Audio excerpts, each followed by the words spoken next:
Hi there! Welcome back to another video on my channel. I'm sorry it's been a minute since I posted anything. I think it's been a couple weeks now. And I kind of want to do this video to address why I've been gone, and why I'm back, I guess. So this is just going to be a get ready with me story time kind of thing where I just do my makeup and kind of like just talk to you guys. But as you may know from the title, I was working at a new job, but I quit, and we're gonna talk about why I did that and kind of like mental health kind of stuff. So if you're interested in any of that, just keep on watching.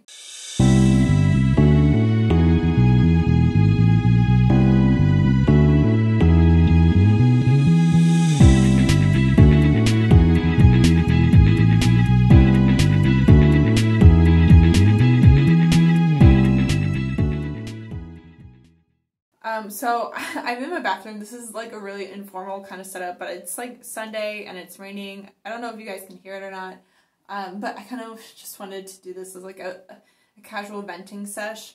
I'm going to do my best to tell you all the products I'm using in case you're interested in anything that I put on my face. Right now I'm going to start with ColourPop's Pretty Fresh Primer. But yeah, so this makeup is what I was wearing to work every day. So if you need inspirations about work makeup, I got you, girl. Just follow this tutorial and maybe it'll work for you too. So anyway, what was I on? Okay, yeah, so normally if you are new to this channel, I post like once a week. I'm not even that regular of a poster anyway. But when I started my new job, I just didn't have time for anything. Even like my writing projects I didn't have time for. I got hired on, and I'm not going to say the name of the businesses, although you could probably find out if you dug deep enough if you're really that curious. But I got hired on at a law firm for immigration as a paralegal. I just want to preface that I've never been a paralegal before. This was my first time. I know you can get like degrees in paralegal studies that I did not. But I was hired on mostly because they really needed people who were multilingual, because it's an immigration law firm, and they hired me on, basically what they told me they hired me on for was because I could be really empathetic with the clients, because of course, you know, I've been through the K-1 visa with my husband, and so they wanted somebody who could be nice to clients, who could actually talk with clients in their native language, and somebody who had somewhat of experience filling out immigration paperwork, you know. There were some red flags that I should have paid attention to, in all honesty, and this is just me spilling tea. Oh, this is my foundation. This is the Fenty Beauty Pro Filter. I am wearing shade 200, although this is way too dark for me. It oxidizes pretty dark. I need to get a lighter shade. So do as I say, not as I do. But I'm going to be using this on my face today. But like my concealer is pretty light, so it balances it all out. Okay, anyway, red flags in the interview. Yeah, so I show up. I'm early, but the people show up a couple, like, 10 minutes late, which is fine, like, things happen, I'm not gonna roast on that, but, like, in the interview, they pretty much offered me the job right away without too many questions. Like, they had me bring, like, a writing sample in, but it was never looked at. They basically interviewed me and asked me a couple questions, and it really didn't matter what I said, because I was cut off before I could finish speaking. But anyway, they offered me the job within 20 minutes, and they basically were like, okay, well, how can we convince you to sign up? And I was like, buddy, I'm like desperate for, you know, because this panorama isn't doing too well for a lot of people. Like, job situations are tight, so like, I made it clear, or at least I said that I wanted the job, but then he proceeds to show me around, keep talking to me for 2 hours. And it shows me around the office and makes me meet everybody. And I'm like, okay, that's sweet. Like, it's a welcome wagon. But 2 hours was pretty long. And, like, my husband low-key thought I went missing. But that's not as bad. But in the interview, he did say some things about, like, Yelp reviews online. And I know that, like, people troll businesses or whatever.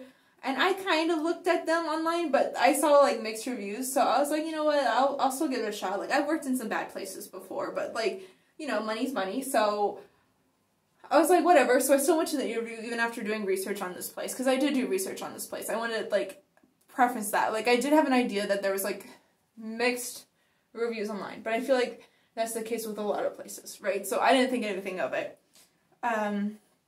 The first thing he did was address, like, negative Yelp reviews and basically just called them, like, haters or disgruntled employees from previous, and I shouldn't pay them any mind. And then he did mention something about, like, a high turnover rate for employees, which, again, I didn't think anything of, right? Because he was like, oh, well, we have a lot of kids here who end up wanting to go to law school, and so they only stay with us a short time before they go to school, and it's a good way to build up their resume. And I was like, yeah, that makes sense, you know, like, and when I was there, I did find out that, like, the oldest paralegal there was only, like, 28. So it was a very young office, which, again, at the time, I didn't think anything of, right? So, yeah, he warned me about high turnover rates and stuff, but I was like, you know what? My first job was in retail. I've been in retail for a long time, and it's the same sort of thing where they hire some young kids, and they're only there for a short amount of time, but normally there's, like, older people there to balance it out, you know? Or there's people who've been there years or a couple years. Like, I've been in retail at the same store when I was first starting out as a kid. I was there for at least a year or two, you know? So, I don't know. That should have been a red flag. And then the other red flag that should have been in the interview was the fact that he called me a Southern Belle. And it was really strange because I was from Indiana, so even geographically that's not correct, but of course, like, I was really dolled up for the interview. I had a nice dress on. You know, it's me. I put myself together very well. My hair was still the same. It wasn't this short, you know, but, like, I take care of myself, so it's fine. I didn't think of anything of it, but he did, like, kind of put in that weird labeling that I didn't ask for. But yeah, he called me a Southern Belle. And I was just like, well, that's just probably, like, leftover misogyny based on, like, this individual's age and shit like that, you know? So it exists, it's bad, but, like, you know, whatever. Oh, this is the Born This Way multi-use sculpting concealer. This shit is so expensive, but it's so good. It is literally the best concealer I've ever used in my life. If you have the money to spring for this, do it. It's great. And I'm in the shade Swan. Yeah, that's my other point. I was, like, so, it's, like, I'm really disappointed because I was so excited for this job. I even got, like, my haircut, and, like, haircuts here are super expensive. Like, don't get me wrong, I love my girl, and I'm willing to pay her whatever she asked me to pay her, because I love my hair person that much. But, like, this is, like, a couple $100 to do. So, yeah, that just shows, like, how excited I was for my new job. I went on a shopping spree and bought a bunch of new outfits for work. Like, I really wanted to stick. Like, I was so happy to finally have a job after, like, a year of working, which is, like, also why, like, I don't know, I was really sad that I had to leave. And, like, I don't say had, like, anybody necessarily forced me to, but it was just, like, the conditions there were so bad, but I'm gonna get into that.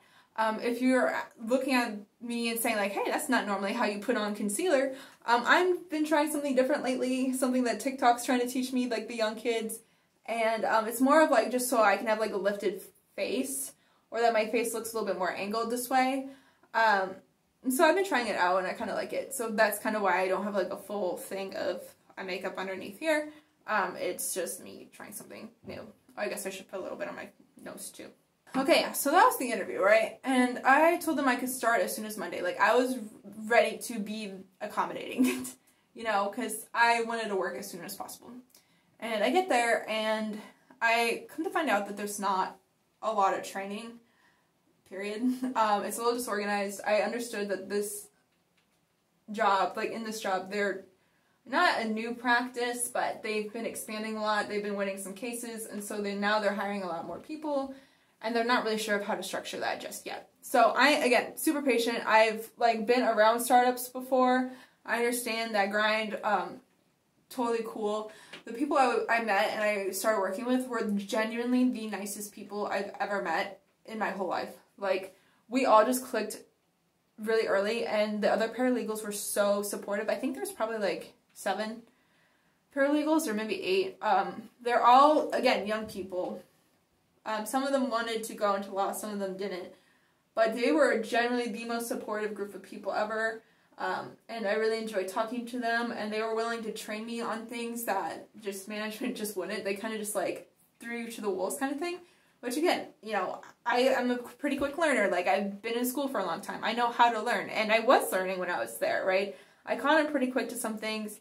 Other things you just don't intuitively know, like how long certain visas take to process, you don't know. Obviously, like, you need to look that kind of stuff up, and I was. And also, like, when it came to language things, like, obviously, like, I speak Portuguese informally with friends and family, and I learned some vocab in school, but not necessarily immigration-based vocab. Like, I learned a lot of political vocab in school, or something to do, like, with the economy, or I could translate papers when I read them. But then again, it's different than translating on the fly for strangers about a very specific niche area of their lives.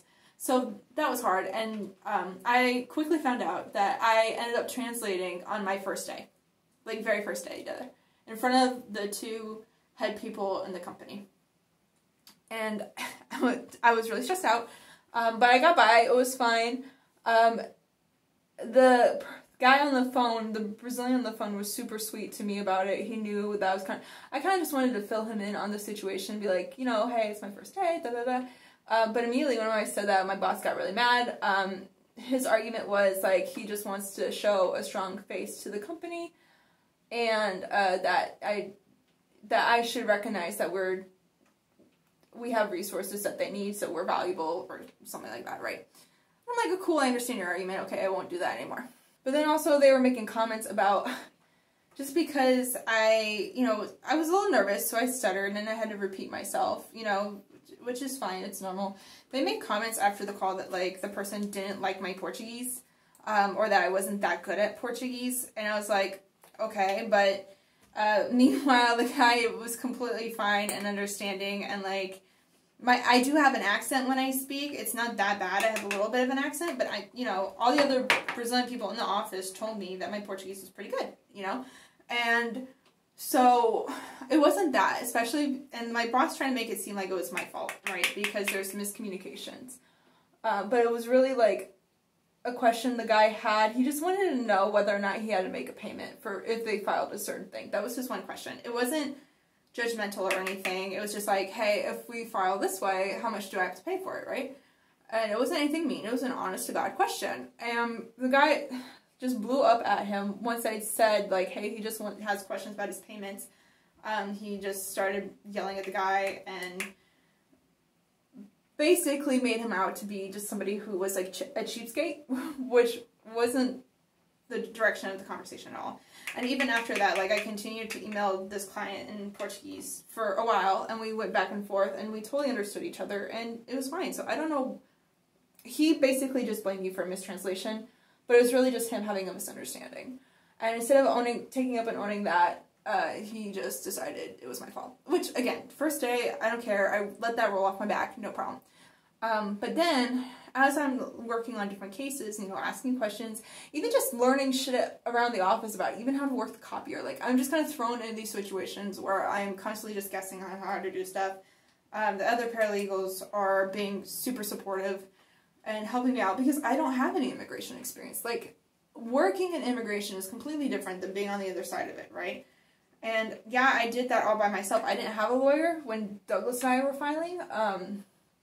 I did do it all myself, but that's just one very, like, straightforward type of process that it has a, like, pretty quick turnaround time compared to, like, other things like asylum, where there's, like, constant steps to do things, and laws are changing all the time.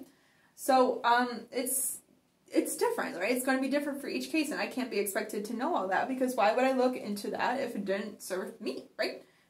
I don't know. Just for reference, I've been using this Laura Mercier powder, setting powder. I use it all the time, and I just kind of dusted that all over my face, in case you guys want to know. Okay, for this next step, I'm going to be using this ColourPop blush. This is part of the Animal Crossing collection. It's called Flower Tender. It's the coral one. I like this one better than the pink one, so I'm just going to be putting that on today.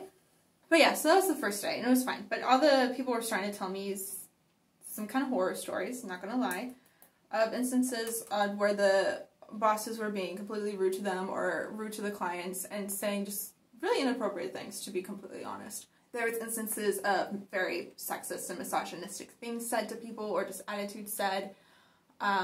There was instances of just saying kind of racist things about the clients or about certain people that worked there who happened to be Latin or Latino or Latina, said about them. And all this is horrible, right, and inexcusable. But I was like, okay, well, also these people are leaving, you know, and everyone kept trying to reassure me that they're getting better, especially since they brought on this new woman to help out. Things have been getting better in terms of organization, so they took that as a positive sign that the company itself is going to start changing. So I was like, okay, that's fine. And to be honest, the people who were telling me these things were the people who didn't intend to stay there. But even so, the people who would stay would say that this job really stresses them out. But they would say it's a mixture of things with people at work and the clients too, which I believe, because in any customer service industry, like, you're going to have difficult clients. It's going to be really hard. Like, I totally know that. I've been working in, like, some form of customer service my whole life. Whether it's, like, teaching assistant, resident assistant, retail, like, I've been there, done that, right? I know.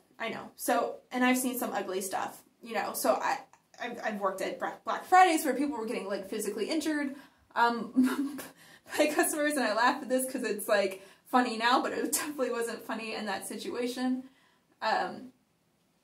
Or, you know, I've seen a lot of difficult stuff, right? like, and I've been up with people late at night who were threatening self-harm, you know, as an RA, and you have to sit and you have to be a calming force through that. Like, it's really stressful and potentially triggering situations for a lot of people, you know.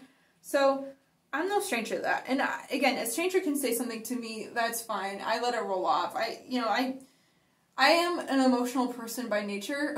When I feel safe in a space, like, I cry all the time at, like, Wally and shit.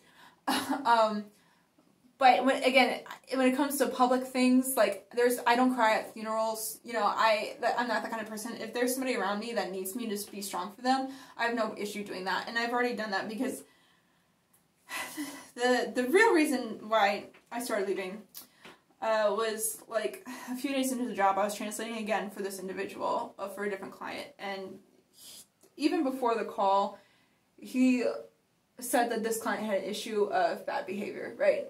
Whatever that means, just saying that they're a diva, or, like, really saying some nasty stuff about them. Okay, now that I have all that blush on, which seems like a lot, I'm just gonna take my sponge and kind of blend that out. But yeah, he was just kind of saying some nasty stuff about them, right? And I was like, okay, I don't know this person, I don't know the situation, so me being raised how I am, like, you just go into a situation with good intentions, right? Even if somebody else wrongs you, you just go into a situation with good intentions, because you never know, right? You never know what other people are going through, even if they were going, and especially in this job where people are going through a lot of crazy stuff, like their families are being broken up, or they're being told they have to leave the country. Like, that's really stressful. So you have to understand that more than likely people are going to be rude or stressed out or, like, confused and anxious, and they take it out on you, right? I was fully prepared for that mentally, you know, that's not an issue. So I call this woman, and there's no information in the computer about why we're calling or why we're talking, and I let my boss know, like, hey, I didn't make this appointment, like, somebody else did and put my name on it, so I have no idea what's going on. And I have bits and pieces of her file, but I don't know where it is. I let him know this before we even called. But then, while we're talking, I'm translating for him and being like, oh, she just, you know, has a question about her work permit, right? She wants a work permit. She applied for asylum a while ago, and she's asking when we can start filing it. It should be, like, a very straightforward process. And to be fair, I made a mistake, and I will always own up to my mistakes. I misspoke. I said the word renew instead of filing, which, you know, I was under the impression that when because I'm still learning, I have no idea about anything. I'm just going based off of, like, Google searches and conversations in the office. But I was under the impression that, like, when you file for asylum, you file for your work permit right away. That's not the case. You have to wait 1 year before you can file for a work permit. But again, I don't know that because this is literally my 3rd or 4th day in the office. Okay, no training whatsoever, no pamphlets on the kind of cases they do or who the clients even are. I had to do all this by myself. And I had, like, 20 clients assigned to me on the first day, which, again, the other paralegals have, like, 100 or so, or a couple hundred, which is a lot, but a lot of those could be pending, so it's not that bad, but you know, it's just a lot. I'm still learning, right? It's, again, 4th day. So realizing my mistake, I say the word disculpa, like, sorry, right? And I try to correct me misspeaking and correct the situation. And that just set my boss off. he interrupts me mid-sentence and just screams at me for saying sorry, and that I should never say sorry, frankly, and that just screaming at me for 20 minutes on the phone, not even. Everybody else in the office can hear it, the client hears it, and he's just screaming at me about, like, his reputation as a lawyer, and, like, I don't even know, but it was just so much. And here I am, again, translating on the fly, and then he yells at me saying that I'm spending too much time with the client and he doesn't know what I'm saying. And I'm saying, oh, okay. And he's like, just translate for me literally. Instead of me being friendly and talking to her like a human being, he just wants me to be a translating service. Which, again, they already pay for. They have a phone service that can do that, so why the fuck am I doing it? But anyway, so instead of me being like, hey, Anna Paula, how are you doing? Da-da-da, I'm like, okay, well, I'll just translate literally for what you want to say. And so I'm like, fine, I'll do that. Even as he's screaming at me, and I mean literally screaming, he's like, fine, I'll do that, you know, whatever. And so I'm going, but he won't stop talking. And I'm like, you have to give me room to say something. So it gets to a point where I just completely shut down. Like, my brain literally turns off. The phones are ringing, all I'm hearing is a beeping noise, and I'm getting screamed at on both ends. This woman was really concerned and frustrated, but she wasn't as bad. She wasn't screaming or anything. She was just really fucking confused. And she just would not respond because, of course, she doesn't want to get fucking yelled at by some strange man. You know, let's leave all that for me. So, yeah, I'm getting it on both ends, and I'm really stressed out. And meanwhile, there's another paralegal next to me making notes for me to try to help me out through the situation. Because the issue wasn't me translating it correctly. It's just because I don't know. And he doesn't say, like, oh, you know, she already filed, da-da-da-da. I'm expected to read the computer, know everything about this woman, right? Even though I'm still learning about all my other cases. And if I misspeak, it's my fault. And I shouldn't try to correct myself. I can't say sorry. I have to pretend like I know everything. It was just a lot, and it was insulting. He was just being completely insulting. So my brain literally broke. It froze. I couldn't speak in English or Portuguese. I couldn't talk. I mean, I've never been in this situation. I've been in plenty of situations, like when I lived abroad in Floripa, where there was like men literally following me home, and I was in dangerous situations at bars, and I never broke down. I never shut down. I was always able to defend myself and say what I needed to say, and talk my way out of those situations. So it's not, it was just like me being flustered in the moment. And it gets to the point where I'm just like, you know what, we're going to reschedule. I told her to call back on Monday and everything's done. And I hung up with the client, and I want to make this note. I did not do this in front of the client, but as soon as I got off the phone with her, he's still yelling at me for 30 minutes, and I start crying. I've never cried at work before. I was trying my best to hold it in, and I think I was just more mad at the situation than sad, and my fight or flight response is to freeze. It's like, I don't know why, but I just shut down. Like, I can't think or do anything when I'm really freaking out. And it was hard for me in this situation too, because I have a past history of, like, you know, there's male figures in my life that have been verbally abusive to me. So a lot of that is really triggering too. And so here I am just trying to, like, my body is just freaking out, and I'm trying to suppress it because I don't want to cry at work because it's embarrassing. Like, my pride would not let me do it, but it came out, and then he tried to, like, apologize, but not really. Speaking of which, I just bronzed with the eyeshadow in this palette. I use this palette a lot, so there's that. And I'm going to just be doing the same thing on my eyes with the brown in here and then the blush. So, yeah.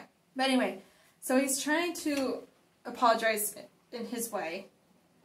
You know, how people do when they apologize but not really. They're like, oh, well, you know, you just have to have thicker skin to do this. I was told I was too nice. That I let things get to me too much. Basically, just like a lot of gaslighting language. Like, I'm no stranger to this form of language, okay? I've worked with people. I've worked with the public. I've lived through these experiences. It was gaslighting language. Just shifting the blame from his inappropriate behavior at the office of him screaming at me in front of a client and in front of every other coworker, to me, it's my fault because I reacted emotionally to it, even though this was going on for literally, like, at least a half an hour, right? So I was just, like, trying to shut it down. I didn't want to talk to him anymore, so I was like, okay, whatever, it's fine, just, you know, leave me alone, because I couldn't speak in that moment, because, again, there's a huge power dynamic, right? here I am, this new girl at work who's desperate for a job after a year of searching through a pandemic. I'm not going to tell my boss off, you know? Like, I'm just not, I don't have the liberty to do that. I don't. So it's not like I'm going to rage in his face. And even if I did, and this is the thing, like I was telling other people about it, even if I got in his face and got angry, it would just dismiss all of my criticisms, right? Because then I would be looking like the crazy person in his eyes. And in his eyes, if I reacted the way he wanted me to react, it would be like, oh, well, see, my behavior is excusable because she just started screaming. She's the crazy one, right? So I can't do that. You know, even like emotionally, in the moment, intuitively, I didn't do that. But even if looking back on it, like, yeah, it would have been more emotionally satisfying to scream, probably. But also, like, my criticisms, if I scream, become invalid, you know? And I know a lot of other people do that, too, like, fear that, and like, other minorities, like, have to, unfortunately, behave the same way. They're expected to be better than everybody else because they can't afford that.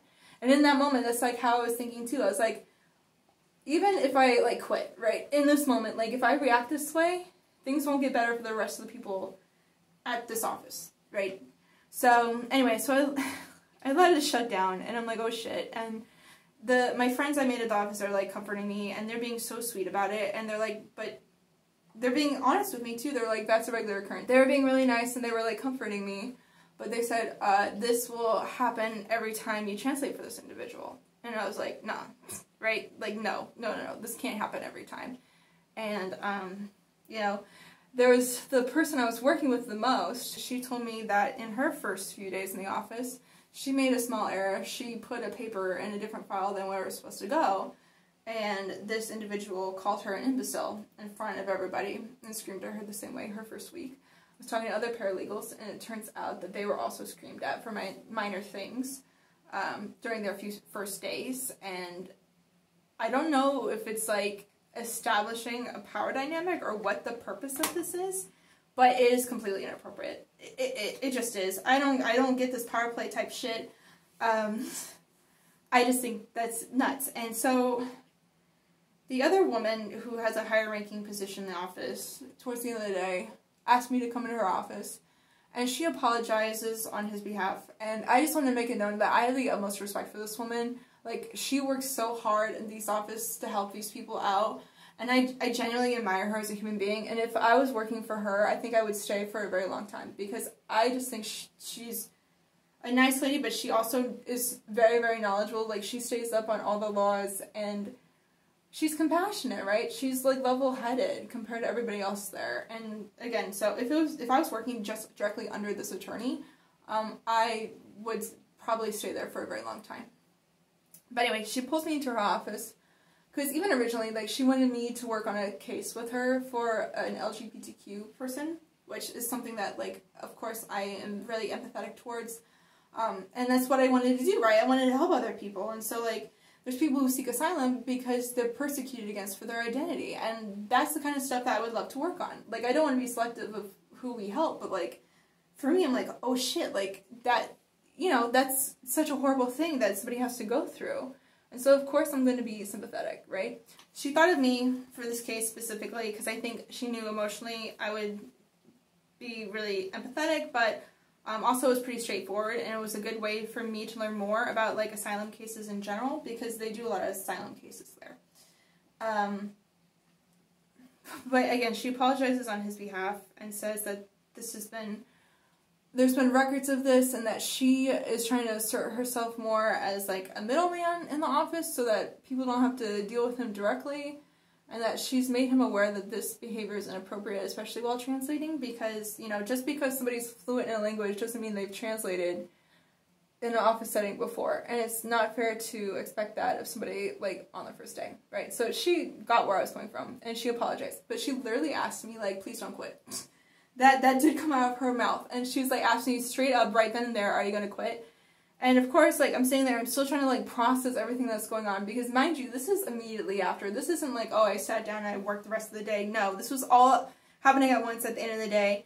So it's just like, yeah, sure, okay. You know, I was there to learn and there to be of use. So, like, yeah, of course, I was like, I'm honored that you picked me for this case. I'm really excited for it. I want to help this person out. But then when I got home, like, I just stopped. And I've never cried that hard in my life before, period. I was sobbing the minute I walked into the door when I got home. I was crying in the Uber on the way home, but I was sobbing as soon as I saw my husband, and I just, like, collapsed, and I had a panic attack, and I haven't had those in a very long time, and there's only, like, really one thing that triggers my panic attacks anymore these days, and so I was totally surprised that it was brought on. Like, I've never had this happen. I've been so stressed in my life for different things. Like, I've been in grad school, I've done this pandemic thing, I've had a lot of personal issues in my life where I've had to go to therapy for stuff. Never cried this hard. Never, ever. I was bawling. My husband was furious and frankly wanted to sue these people. But after talking it over with him and talking it over with my mom and trying to, like, see, like, because everyone was convincing me to stay in the office. Even the people who were, not the people who were leaving, but the people who were still going to work there, who've dealt with this shit before, they kept trying to convince me to stay. Like, oh yeah, it's bad, but, like, they had no arguments. It was basically like Stockholm Syndrome. Like, I told that to people. I was just like, what? Because you can't justify your abuser's behavior. I'm sorry. And that's what it was. Verbal abuse. Like, I don't throw that word around lightly. I don't do that. I don't like to do that. But when your boss is insulting you and trying to humiliate you publicly, like, as a power move, and has a history of behavior like this, and has been told that it's inappropriate, and has so many people quitting over his behavior specifically, like, it's not going to get any better. Oh, and I should mention, too, that because this is, like, I don't know if it's a startup or what, but there's no HR department. So even if there's inappropriate behavior going on, this is the individual who is violating these people is the one they have to report to. Like, what the fuck? There's no incentive to change. There is none, because this person has been losing people left and right in terms of hiring and hiring people and they're quitting. There's no accountability. It's not going to change, right? And so, after talking it out with other people and realizing this for myself, I just, in the middle of the night, it's kind of cowardly of me to do this, I'll admit that, but in the middle of the night, I just wrote a really long email to the female attorney I was working with, and I was really matter of fact and professional about it. I, like, reread it a bunch of times. I wasn't insulting. I just literally laid out everything I just told you guys in the email and just said, you know, I really wish this environment would improve for everybody, you know, but I just don't want to be a part of it. It's not my truth. That's not what I can do. I can't handle that every day. Like, I can't handle that happening to me again, and it shouldn't be happening to anybody else, period. And that, you know, and I told this one, like, hey, if you open up your own firm, give me a call, because I would love to work with you, but I don't think that's going to happen, and I explained the issue of if this person's violating people's boundaries like that, and there's no HR to put them in check, then it's just going to keep happening, and I don't think that's fair for me, and I don't think that's fair for a lot of people who work there, because everybody who works there is genuinely a nice person. Like, honestly, it's just the people at the very top were just so demeaning, and I don't know, I can't imagine treating anybody that way, you know, even just casually on the street, or even the people I don't like. I don't scream at them, you know, if I don't like you, I don't give you the time of day. So for me to see this much anger and hostility to somebody that you're supposed to collaborate with, I could never. So yeah, I emailed her the response, yeah, and just kind of laid it out there, and then I didn't show up on Friday. Yeah. Anyway, for mascara, I'm using the Benefit Roller Lash. I'm going to be putting that on my eyeballs while I talk to you guys. It's funny because none of the bosses ever responded to that email. I still check my email box a few days after the fact, and never got anything, never got an apology, never got a, you know, good luck to you, nothing. I was immediately texted by the other people who worked there to talk to them about what happened, and they were also kind and supportive about it, and they wished me well, and they, you know, they were sorry that this happened to me. And I know it's happened to them too, but it's hard because not everybody can leave that kind of situation, you know? I was lucky enough that I was only there for a short time, so it's not going to be on my resume, right? I don't think I'm even going to get paid for the work I did, but, you know, whatever. You know, where it doesn't look that weird if there's a gap. a lot of these kids want to go to law schools and they need references, and so they stay because they need that reference. Or some of the people who work there have kids, you know, and when you have kids, or, you know, or if you're even by yourself and you don't have a family but you need to pay your rent, like, you can't just quit out of the blue when you're being disrespected. And that's what really makes me upset more than how I was treated, was the fact that this is going to continue to happen to other people, you know? And they're good people. They don't deserve that. Nobody deserves that. Even if you're an asshole, you don't deserve that, frankly. But yeah, I feel really bad for the people that are stuck there. The person who was working there the longest is leaving in a few weeks. And I just think that they have like a high tolerance for this kind of shit, because I don't know. But even she was warning me. She's like, you don't want to stay here, period. The next person that's been there the longest, or like, the person who was referred to me as like the head paralegal had only been there for like 3 months. So, and she was low-key ready to leave. And she was going to be leaving at the end of the summer anyway. So, yeah, I don't know. All these kids are leaving. Half of the team would be leaving soon, too, at the same time I was leaving. So they were desperate for people. They were. And that's probably why they responded to my application so quick, because, you know, on paper I'm like highly educated or whatever, even though I have no legal experience whatsoever, they still thought that I would just be compliant. And I think what also makes me upset is that the fact that, like, even in terms of age, there's a power dynamic that's being abused, right? Because everyone in the office pretty much is super young. The people who are older are the attorneys or associate attorneys, or people who don't have to be on the receiving end of this individual, right? And I know some paralegals, I know some that are like my age, but I also know ones that are like sweet old ladies that have been doing this their whole life, you know? Or older people who have done this, and there's no older people there. They purposely hire people who are fresh in the workforce because they don't know how to establish boundaries yet. They don't know what's appropriate and inappropriate, right? They just think that this is the norm, and it's clearly not. Like, and I just think it's so sickening, too, that to take advantage of people who are in a desperate situation, especially now with the pandemic and everything that's been going on with it. Like, it's just evil. It's evil. So there are a lot of things being abused, in the sort of dynamic, and as somebody who's survived, who's seen that kind of pandemic, that dynamic before, and lived through it, I just can't put myself through it again. I can't. For my own mental health, I just can't.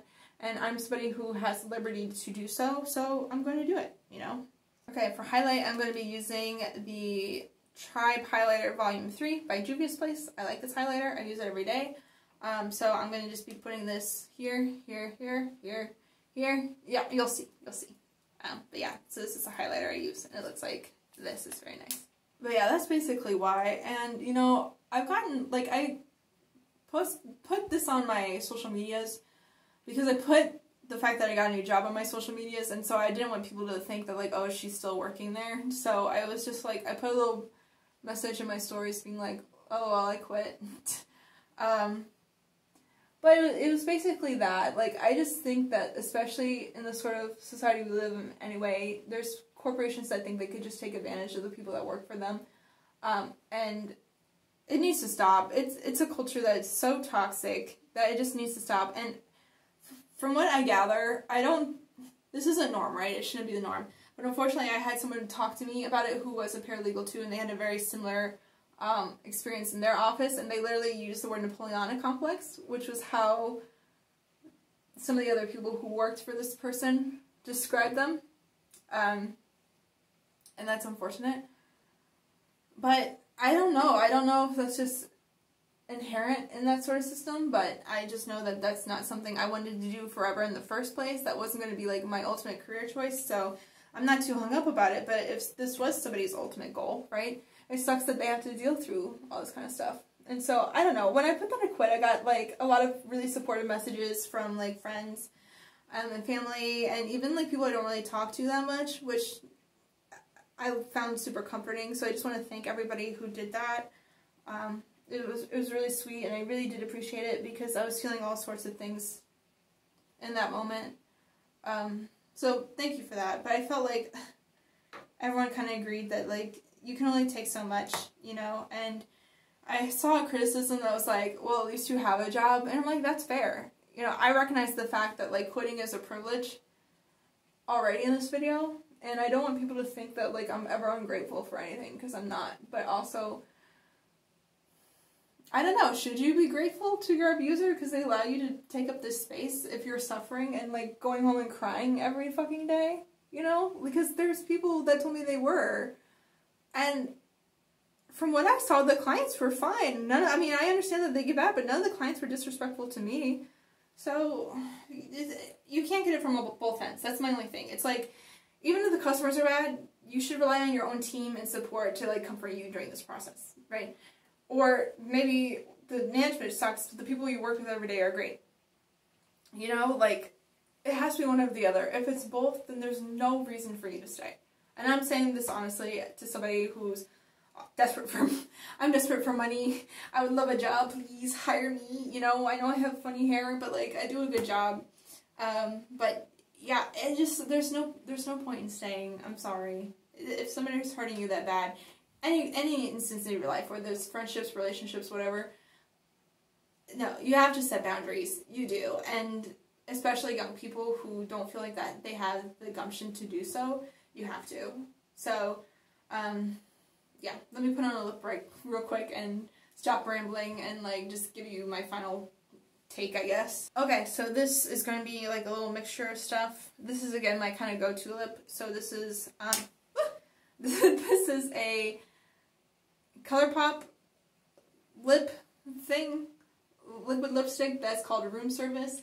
I'm going to do the outside of my lips with that, and then the inside I'm going to do Libra by Juvia's Place, which, again, I really like the packaging. I love pink. Pink's my favorite color, so that's going to be my lip today. Okay, these two look like really similar nudes, but I promise that they're a little different. See, this is the color of that, and this is the color of that, so this one is technically a little lighter, but, you know, this one's running out, so we do what we can. And yeah, this is the final look. JoJo, pose. JoJo, pose. JoJo, pose. Dude, I just found out that that song exists, and so now it's everything to me. But yeah, so anyway, final thoughts.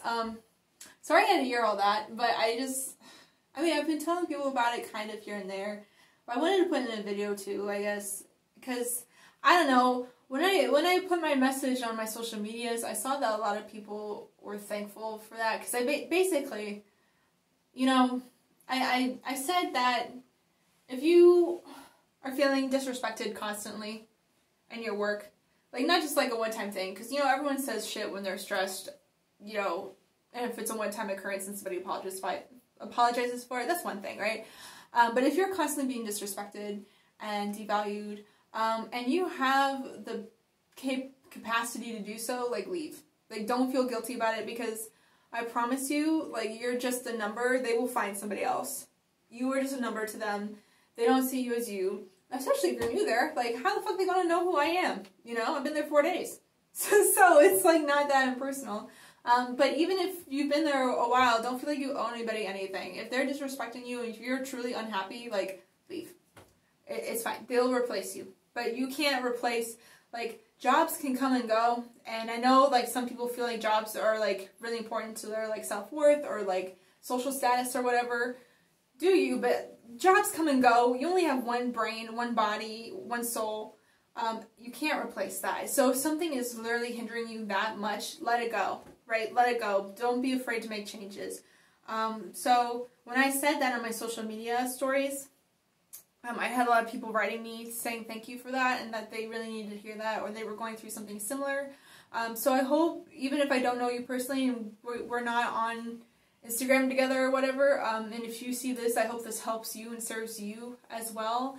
You know, and just learn from my bad experience, I guess.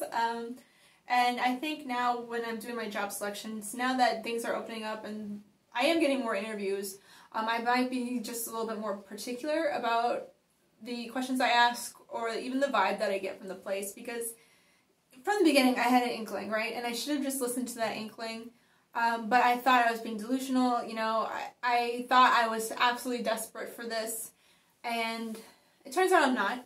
because I'm not willing to sacrifice me, you know, for people who don't care about me. And I think that should be the takeaway for everybody. So, yeah, if you like what I said, if you like the makeup I did, feel free to like, comment, share, and subscribe to this channel. I promise I don't do a whole lot of venting videos. I do things that are more fun, like makeup or Pokemon or anime or, you know, whatever I'm feeling at the time. Sometimes the occasional cosplay, and I hope I can do another cosplay video here soon. But yeah, normally it's a lot more lighthearted than this, so I'm sorry you had to hear all that. But thank you for listening if you did. And until next time, thanks. Bye!